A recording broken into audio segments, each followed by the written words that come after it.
Hello, I'm Megs Reynolds, Executive Director of the Do MoreAgriculture Foundation. We are the national voice and champion for mental health in Canadian agriculture. And joining me today is Jan Thorason, and she's the former Executive Director of the Farm Stress Line. Hi, Jan. Hi, Megs. How are you? Good, thanks. How are you? Good. Thank you so much for joining us today. Our topic, as you know, is burnout. And I think it'd be great if you could introduce the signs of burnout to everybody. Absolutely. Well, I made a list. It's not absolutely inclusive, but I think that it's helpful for people to know some of the general signs to watch out for when you're thinking about whether or not you may be suffering from burnout.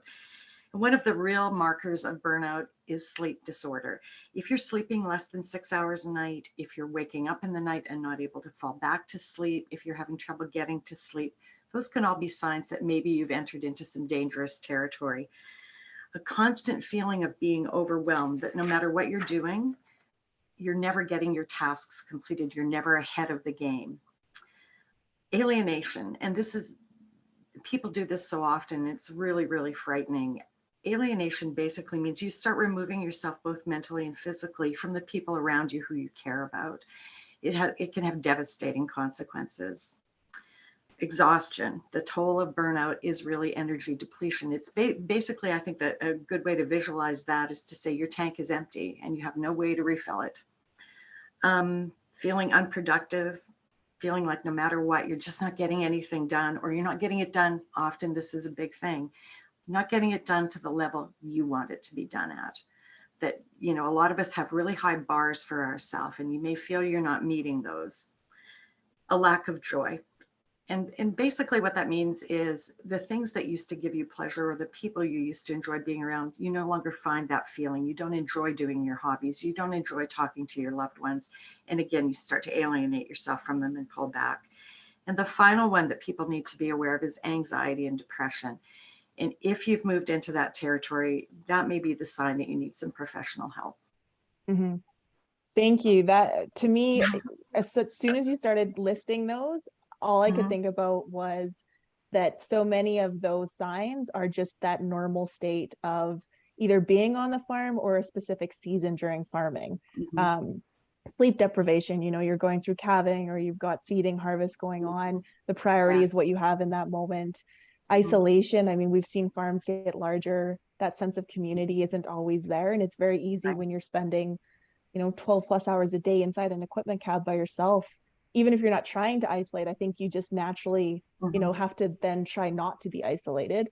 Exactly. And the Yeah, pandemic has really contributed to that, because a lot of normal outlets for socialization have been cut off for a long time. right. Yeah, that's really true. And I can see how they almost influence each other. When you're Hmm. starting to feel like you can't get anything done, then you can have kind of that anxiety come up as well.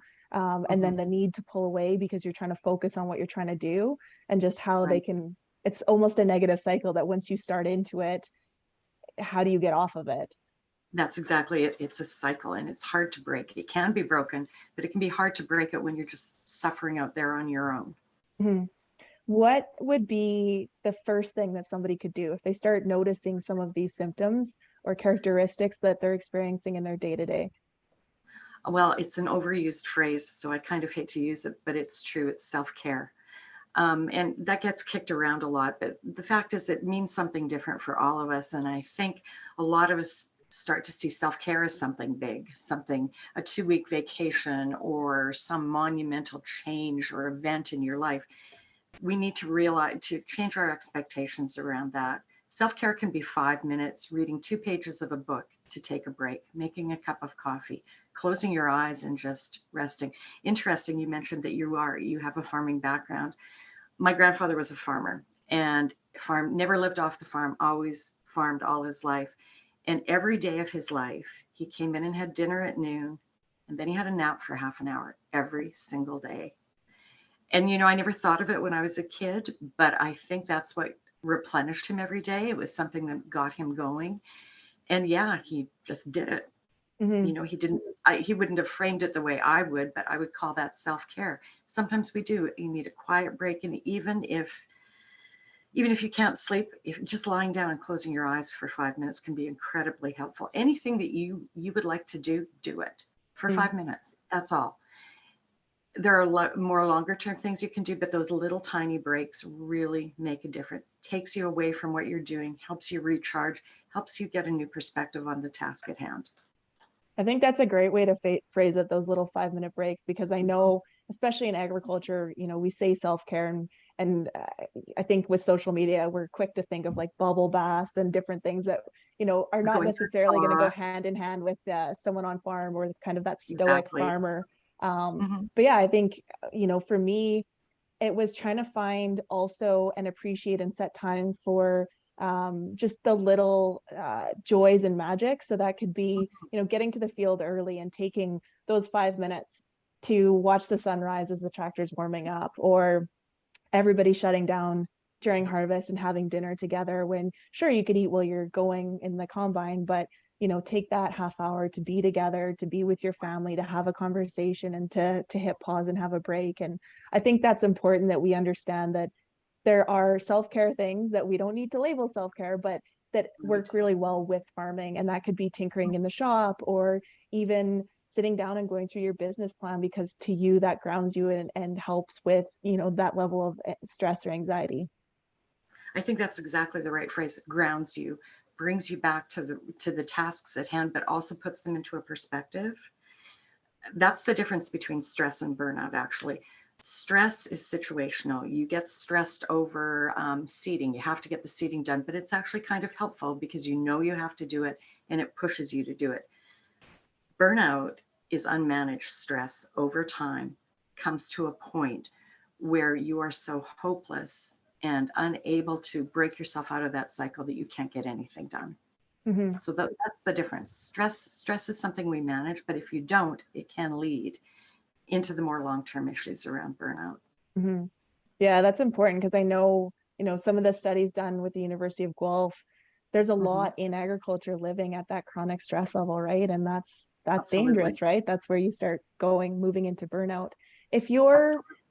if you've moved from, not managing that stress into burnout, are you Hmm. able to recognize that that's where you're at, or does it often take somebody else to try to have a conversation with you? I think often it takes somebody else. Some people are self-aware enough to be able to make that diagnosis on their own, but most of us need a prod from someone who cares about us to say, this is what I'm seeing, and this is not what I know of you, so talk to me, tell me what's happening. And because people are feeling alienated, they often can't reach out to ask, to do that sort of, how do you think I'm doing, kind of a check-in. So one of the things we talk about always when we talk about mental health is just talking to each other, asking each other that question and meaning it. How are you doing?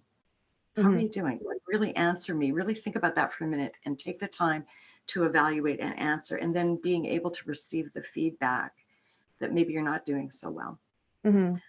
And then looking at what are those options. And it may be just as simple as we said, taking a 5-minute break and doing something else. But in some cases, you may want to seek some professional help. Mm-hmm. What would be Is there like a first step if someone does feel like they're at the place where they should be seeking professional stuff? Like, would it be calling a crisis line, or would it be booking an appointment with somebody? Either of those things, those would be equally helpful. I think here in Saskatchewan, of course, we have the farm stress line. It's open 24 hours a day, 7 days a week. So I think that that's very helpful to get. Sometimes the perspective of an outsider is really helpful and helps you frame what's happening to you in a different way. But it can also be talking to a mental health professional, make an appointment, go in and see someone. And fortunately, we do live in the age of video conferencing, so you can see someone without physically having to go somewhere, because sometimes that's a barrier.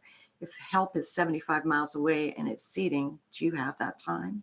But you might have half an hour to talk on the phone or through a video with someone.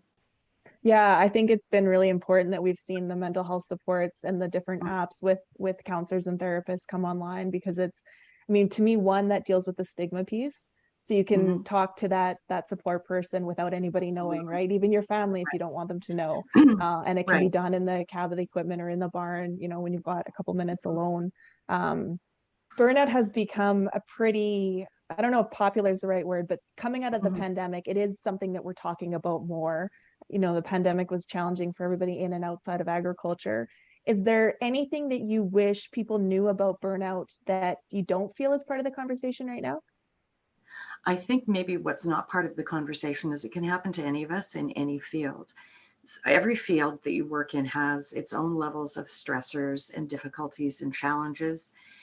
So no one's immune from it. And I think some people think, well, that maybe applies to people who work in offices or something like that. Not at all. It applies to anyone who works at anything. So Mhm. I think that's what I'd like people to know is all of us can suffer from burnout no matter what we do. And I don't think it's a negative against how much you love what you're doing. Like, No, I not at think all. that we can be quick to do that, especially in agriculture, how we attach our identity to what we're doing, especially with farming. Um, you can go through all of the symptoms of burnout and get to a place where you are actually burnt out. You've moved Mhm. past kind of that chronic stress. And it doesn't mean that you don't enjoy what you're doing. And it doesn't mean that you don't That's right. love what you're doing and love the life that you have. Because again, farming then is a lifestyle as well as a career. Absolutely. But yeah, I think we need to be able to create a pause almost and Hmm. check in with ourselves to be able to understand where we are. And I think Absolutely. knowing the symptoms and thank you for sharing them is a great way to just try to run that almost like a daily diagnosis, the way you would do like you know, before you get a piece of equipment going, how check Mhm. the oil, do all of those things. I think that this is kind of the same, right? Checking in with your mental health and Absolutely. well-being that day. I think that's a great analogy. That's what we need to do. We need to check in with ourselves. If you had a serious cut, you would check it every day to see how is it healing? Is it not healing? Do I need to manage this in some way? It's the same with our mental health. We're not taught great habits here in North America about our mental health. And we're often very, very hard on ourselves and set really unrealistic expectations for ourselves. So I think part of that 5 minutes of self-care could also be, how am I doing? How am I feeling? How am I really feeling? Because you can be honest with yourself. But the other part of that, I think, too, is that often people will get to a point in burnout where they don't feel they can tell anyone. And that really is tragic to me because it's been my experience throughout my life. Anytime I asked anyone for help, people were coming in droves to help me. And I know if someone asked me for help, I'm there. I'm happy to help. I think we're really giving society and we're willing to help each other. Sometimes you just need to ask and remember that if you would do it for them, wouldn't they do it for you? That's such Pretty a valid simple. point. And we see Hmm. that in agriculture all the time where somebody Yeah. physically has something happen to them or there's a Hmm. loss in the family and everyone Right. shows up with their equipment and meals to help. Yes. But when it comes Hmm. to mental health, we don't approach it the same way. And I think that we need to change that and we need to normalize that Exactly. support because I mean your Hmm. point is 100%. If somebody reached out, we would be there. We would, what can I Absolutely. do? What do you need help with? Like we're Yeah. there to support. So I think that's important that it doesn't matter. We have all this fear, but it's important to understand that just the way that you would support somebody else, that those people in your life, be that your family, your community members, they're going to want to support you as well. Absolutely. And when you think about it, when someone does ask you for help, you can't help but feel pretty good about yourself that someone would think that you could offer help at this point in time. So, it's really a win-win, asking yourself and asking others around you for help.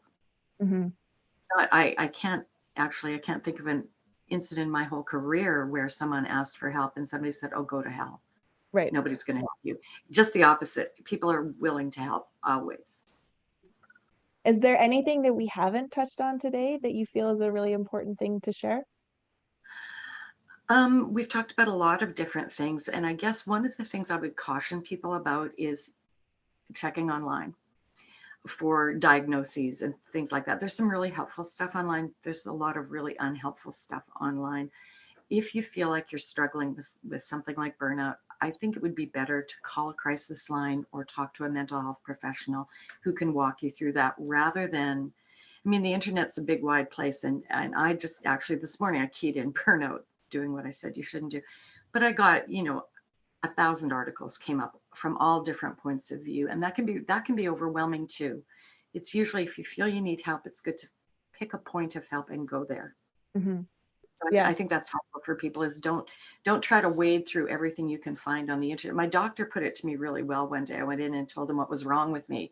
And he said, "Did you check that online?" And I said, he did. He said, "You know, you're hampered by not having a medical degree because it could also be this, this, this." And I was like, "Oh, yeah, Mhm. right. I guess that's why I'm here with you."